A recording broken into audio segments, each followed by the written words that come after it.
চৰকাৰী চাকৰি এটা লাগে কিন্তু কেনেকৈ পাম সেইটোহে নাজানো পাম নহয় আসলতে লম শব্দটোহে শুদ্ধ হ'ব কাৰণ বৰ্তমান সময়খিনি এনেকুৱা যে চৰকাৰী চাকৰি এটা আপুনি কাঢ়ি আনিব পাৰিব লাগিব কিন্তু কেনেকৈ কাঢ়ি আনিব কেনেকৈ ল'ব ইয়াৰ বাবে আপোনাৰ বুদ্ধি লাগিব এই বুদ্ধিৰ কথাকে পাতিম আজিৰ এই ভিডিঅ'টোত চাকৰি এটা লাগে আপোনাক খুব প্ৰয়োজন আপোনাৰ চাকৰিৰ দোকানৰ পৰা আপুনি গাইডবুক এখন কিনি আনিছে ইউটিউবৰ পৰা জিকে চাইছে তাৰপিছত গৈ এক্সামত বহিছে কিন্তু দেখিলে যে কমন নপৰে কাট অফ লাগে 70 80 কিন্তু আপুনি পায় 40 50 60 আপুনি এনেকৈ পঢ়িলে কেতিয়াও চাকৰি নাপায় শুনি তিতা লাগিব কিন্তু সঁচা কথা কিন্তু কি কৰিম কেনেকৈ ল'ম চাকৰি প্ৰথমতে মই উল্লেখ কৰি থওঁ মই কোনো কোৰ্স বিক্ৰী কৰিবলৈ অহা নাই বা পিডিএফ বিক্ৰী কৰিব খোজা নাই এই ভিডিঅ'টো বনোৱাৰ এটাই উদ্দেশ্য যাতে যাৰ চাকৰি এটাৰ খুব প্ৰয়োজন হি যাতে সঠিক গাইড এটা পায় আৰু যাতে অদৰকাৰী ঠাইত অদৰকাৰী সময় খৰচ নকৰে অদৰকাৰী বস্তু নপঢ়ে অৰ্থাৎ সময় যাতে অপব্যয় নহয় তাৰ বাবেহে এই ভিডিঅ'টো চৰকাৰী চাকৰি এটা পাবৰ বাবে কি লাগে প্ৰথম কথাটো হ'ল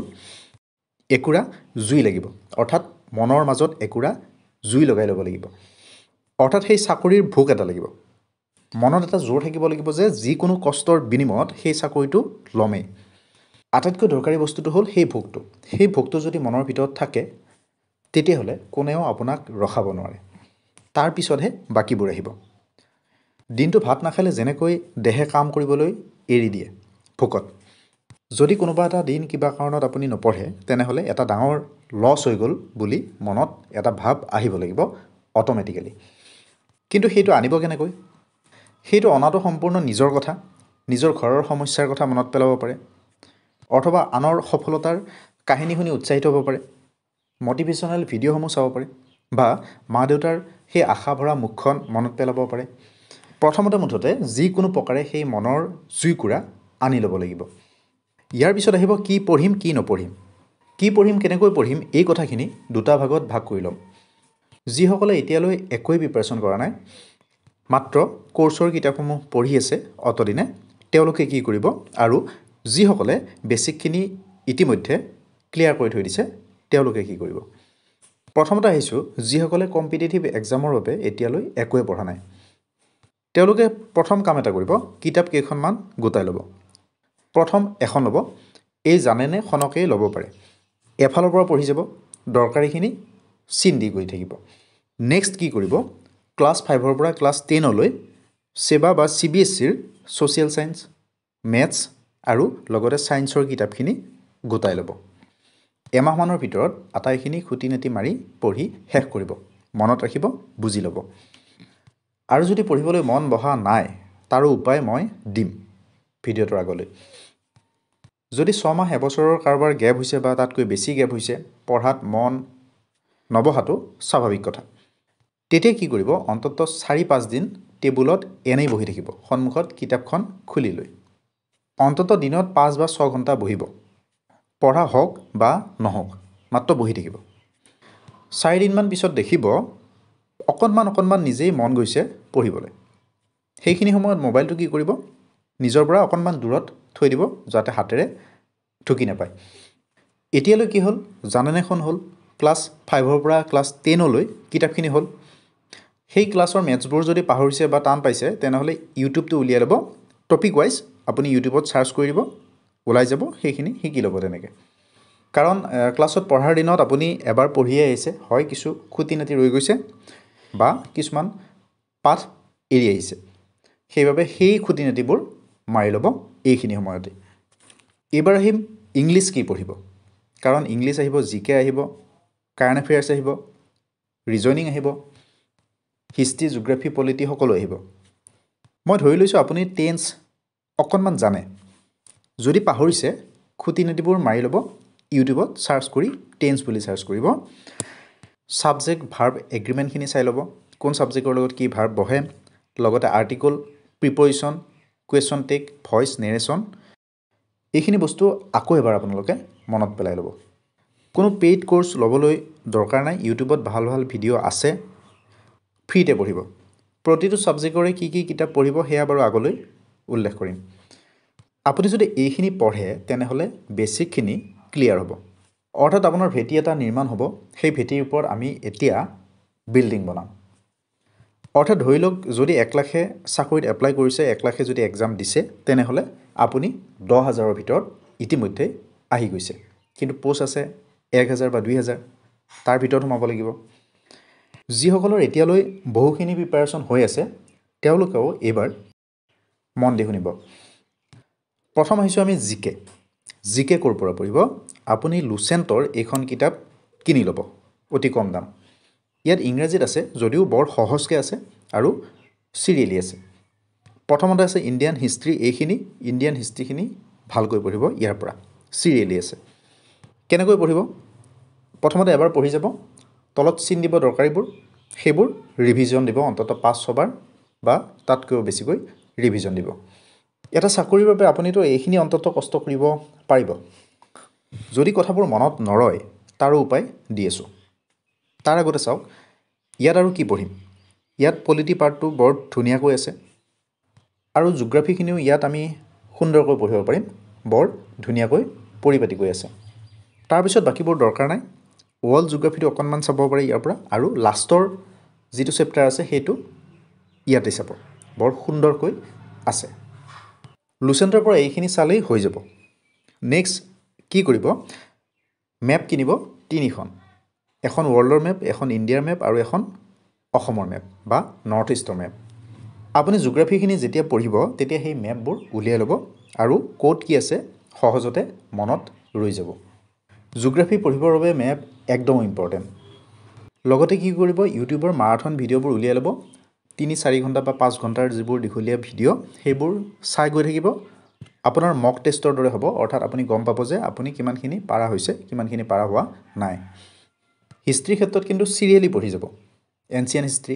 মেডিয়েভেল হিষ্ট্ৰী মডাৰ্ণ হিষ্ট্ৰী এনেকৈ চিৰিয়েলি পঢ়ি গ'লে মনত ৰখাটো সহজ হৈ পৰে এছাম হিষ্ট্ৰীৰ বাবে এছাম ইয়াৰ বুকখন চাব পাৰে ইয়াত এছাম হিষ্ট্ৰীখিনি পৰিপাটিকৈ সুন্দৰকৈ আছে এতিয়া আহিছোঁ মেথছৰ কি পঢ়িব মেথছৰ এখন কিতাপ হ'লে ভাল কিন্তু প্ৰেক্টিছ কৰিবৰ কাৰণেহে ভাল আগতে মেথছ বুজিবলৈ মেথছ শিকিবলৈ ইউটিউব বেষ্ট কি চেনেলে ভাল পঢ়াই আছে বৰ্তমান সেয়া এটা নেক্সট ভিডিঅ'ত বাৰু মই গোটেইখিনি আলোচনা কৰিম ইউটিউবত চাই মেথছৰ এটা টপিক ক্লিয়াৰ কৰি গৈ থাকিব কিন্তু কি টপিক পঢ়িব সাধাৰণতে এইকেইটা টপিকৰ ওপৰত কুৱেশ্যন থাকেই সেইকেইটা হ'ল number system HCF LCM decimal fraction simplification square root average age problem percentage profit and loss ratio' and proportion partnership chain rule time and work time and distance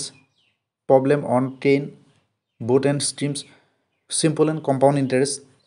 area volume আৰু surface area calendar clock height and distance ইউটিউবত এটা এটাকৈ এইবোৰ topic search কৰি ধুনীয়াকৈ বুজি ল'ব এইবাৰ আহিছোঁ ৰিজনিং কি পঢ়িব ৰিজনিঙৰ কেইটামান টপিক কমন আহে সেইকেইটা হ'ল চিৰিজ আহিব ডাইচ আৰু কিউব চাব এজ চাব কেলেণ্ডাৰ চাব বিশেষকৈ নাম্বাৰ চিৰিজ আৰু লেটাৰ চিৰিজ খুব ইম্পৰ্টেণ্ট ব্লাড ৰিলেশ্যন চাব পাজল চাব আৰু চিটিং এৰেঞ্জমেণ্ট চাব ইউটিউবতে ফ্ৰীতে বিভিন্ন চেনেলত সুন্দৰকৈ বুজাই থোৱা আছে আপুনি কোনো পেইড কোৰ্চ ল'বলৈ প্ৰয়োজন নাই অসমীয়া চেনেলত যদি নাপায় তেনেহ'লে হিন্দী চেনেলত চাব জিকে হ'ল মেথছ হ'ল ৰিজনিং হ'ল এতিয়া আহিছোঁ কাৰেণ্ট এফেয়াৰ্ছ এক্সামটো যেতিয়া দিব সেই এক্সামটোৰ আগৰ এবছৰৰ সম্পূৰ্ণ এবছৰৰ কাৰেণ্ট এফেয়াৰ্ছৰ এটা ভিডিঅ' উলিয়াব 2-3 ঘণ্টাৰ ভিডিঅ' সেইটো চাই শেষ কৰিব প্ৰথমতে অকল চোৱাই নহয় সেইবোৰ এফালৰ পৰা লিখি যাব অৰ্থাৎ বহী এখনত সৰুকৈ টুকি গৈ থাকিব কাৰণ পিছত ৰিভিজন দিবলৈ সহজ হ'ব এনেকৈ কেইটামান ভিডিঅ' চাব অসমৰখিনি বেলেগকৈ চাব নেশ্যনেলখিনি বেলেগকৈ চাব বা একেলগে যদি আছে দীঘলীয়া সেই ভিডিঅ'সমূহ চাব অকল চাই নাথাকিব বহী এখন ল'ব তাত সৰুকৈ লিখি গৈ থাকিব যাতে এক্সামৰ সময়ত ৰিভিজন দিবলৈ সহজ হয় কিছুমান কাৰেণ্ট এফেয়াৰ্ছ কমন আহেই স্পৰ্টছৰ বা এৱাৰ্ড বা স্কিমবোৰ অৰ্থাৎ গভৰ্ণমেণ্ট স্কিমবোৰ কথা সোধে সাধাৰণতে নেক্সট আহিছোঁ ইংলিছ কি চাব ইংলিছৰ টেন্স ৰিলেটেড কুৱেশ্যন আহিবই ৱৰ্ড মিনিংবোৰ চাব voice narration question tag one word substitution চাব স্পেলিংবোৰ চাব আৰ্টিকল চাব জেণ্ডাৰ চাব ডিগ্ৰী চাব কাৰেক্ট টেন্স চাব এইখিনি প্ৰিপাৰেশ্যন কৰোঁতে যথেষ্টখিনি সময় লাগিব যদিও প্ৰিপাৰেশ্যন ভেটিৰ পৰা মজবুত হ'ব। ইংলিছৰ বাবে এই দুখন কিতাপ ল'ব পাৰে। এইখন ইংলিছৰ বাবে আৰু এইখন word meaning, one word substitution এইবোৰৰ কাৰণে এইখন ল'ব পাৰে। মেথছৰ প্ৰেক্টিছৰ কাৰণে এইখন কিতাপ লৈ ল'ব পাৰে। ৰিজনিঙৰ প্ৰেক্টিছ এইখন কিতাপৰ পৰা কৰিব পাৰে।